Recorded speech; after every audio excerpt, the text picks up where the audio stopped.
ቤተክርስቲያን ስትሄድ አትሰቀቅም። ምንም ሆነ ሂድ፣ ሌባሁን፣ አመንዝራሁን፣ ነፍሰ ገዳይሁን፣ ቀማኛሁን፣ ምን ሁን፣ ወደ ክርስቶስ ቤት ስትመጣ ሊፈረድብህ አትመጣም። ሊምርህ ነው ያመጣ። የልብ መድኃኒት ለኩላሊት አይሆንም።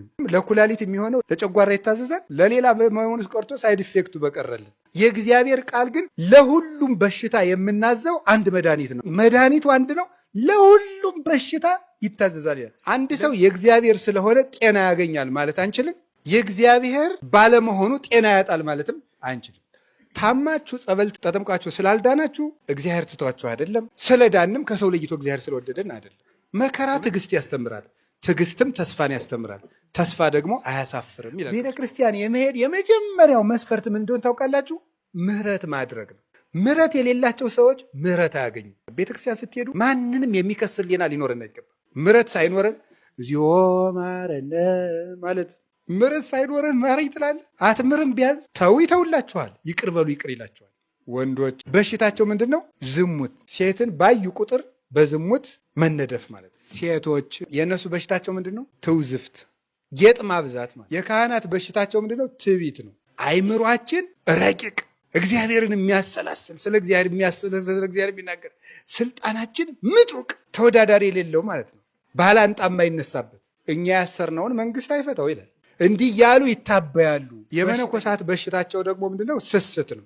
10 ሰሃን እንጀራ እያለ የንስሐ ልጆች እዚያው ይሻግታታል፣ ለሰው አይሰጠውም ማለት ነው። መነኩሴ ዝም ብሎ ያየውን ዕቃ ሁሉ ስጡኝ ማለት። የሽማግሌዎች ወይም የአረጋውያን በሽታቸው ምንድነው? ገንዘብ መውደድ። ሳረጅ ማን ይጦረኛል ስለሚሉ ሽማግሌ በቃ ከትራሱ ስር የሆነች ብር አለች። ላንጥፍልህ ሲባል ቆይ ወደ ላይ እንዳትሄድ ይሄን እኔ ያነጥፈዋለሁ ነው የሚለው ማለት ነው።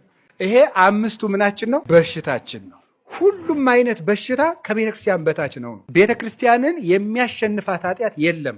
ምንም የኃጢአት ማህበር ቢኖር ከጌታችን ከኢየሱስ ክርስቶስ ደም በላይ የሚሆን ኃጢአት የለም። ምንም ነገር ቢሆን በሱ ደም ይደመሰሳል። ምንም ኃጢአት ከእግዚአብሔር ይቅርታ በታች ነው። የሥላሴን ስም ማጥናት መማር፣ በሥላሴ ስም መመካት፣ በአብ በወልድ በመንፈስ ሲበሉ አማትቦ መብላት፣ ከቤት ሲወጡ አማትቦ መውጣት፣ ወደ ቤት ስትገቡ የራሳችሁ ቤት እንኳ ቢሆን አማትባችሁ መግባት፣ ውላችሁ ወጥታችሁ እንኳ ቢሆን ተመልሳችሁ ስትገቡ አማትባችሁ መግባት፣ የራሳችሁን እስክብሪቶ ለሰው አውሳችሁ እንኳን ቢሆን ሲመለስ አማትቦ መቀበል፣ የትም ቦታ ላይ የሥላሴን ስም ማህተም ማድረግ ነው። የጌታችን መድኃኒታችን ኢየሱስ ክርስቶስን ስም መጥራት። ሰይጣን ኢየሱስ እንደሚባል ስም አድርጎ የሚጠላው ነገር የለም። ታውቃላችሁ? ይሄን እውነት የለም። የእግዚአብሔር ልጅ ጌታዬ ኢየሱስ ክርስቶስ ሆይ ማረኝ ሲባል ከሰማይ በታች ከምድር በላይ ከምድር በታች ያለ ጉልበት ሁሉ ለኢየሱስ ክርስቶስ ስም ሊሰግድ ይገባል። ስለዚህ በጌታችን በኢየሱስ ክርስቶስ ስም መመካት፣ ስሙን ጠርቶ መተኛት፣ ስሙን ጠርቶ መውጣት፣ ትራንስፖርት የሚሆን መንገድ ላይ የሚሆን የእሱን ስም እየጠሩ መሄድ። በኢየሱስ ክርስቶስ ስም ድል የማይነሳ አጋንንት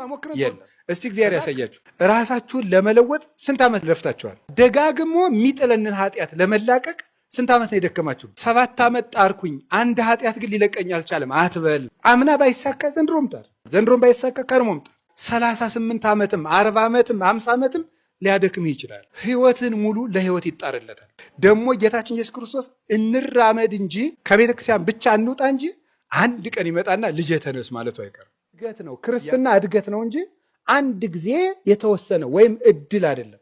እንደ እድል ተሰጥቶ አንድ ያለቀ ነገር አይደለም። ድኛለሁ አይደል ብለህ የምትኖረው አይደለም። ሁልጊዜ መዳንህን ከክርስቶስ ጋር ይዘህ የምትቀጥለው ነው። ስትወድቅበት የኖርከው ስጋ ወደ ስህተት ሲጥልህ፣ ወደ ዝሙት ሲጥልህ፣ ወደ ሌብነት ሲጥልህ፣ ወደ ውሸት ሲጥልህ፣ ወደ እንቅልፋምነት ሲጥልህ፣ ወደ ሆዳምነት፣ ወደ ዘረኝነት፣ ወደ ስድብ ሲጥልህ የነበረውን ስጋ ተሸከመው። አሁን ግዛውና ወደ ገነት ይዘው ሂድ ራስህ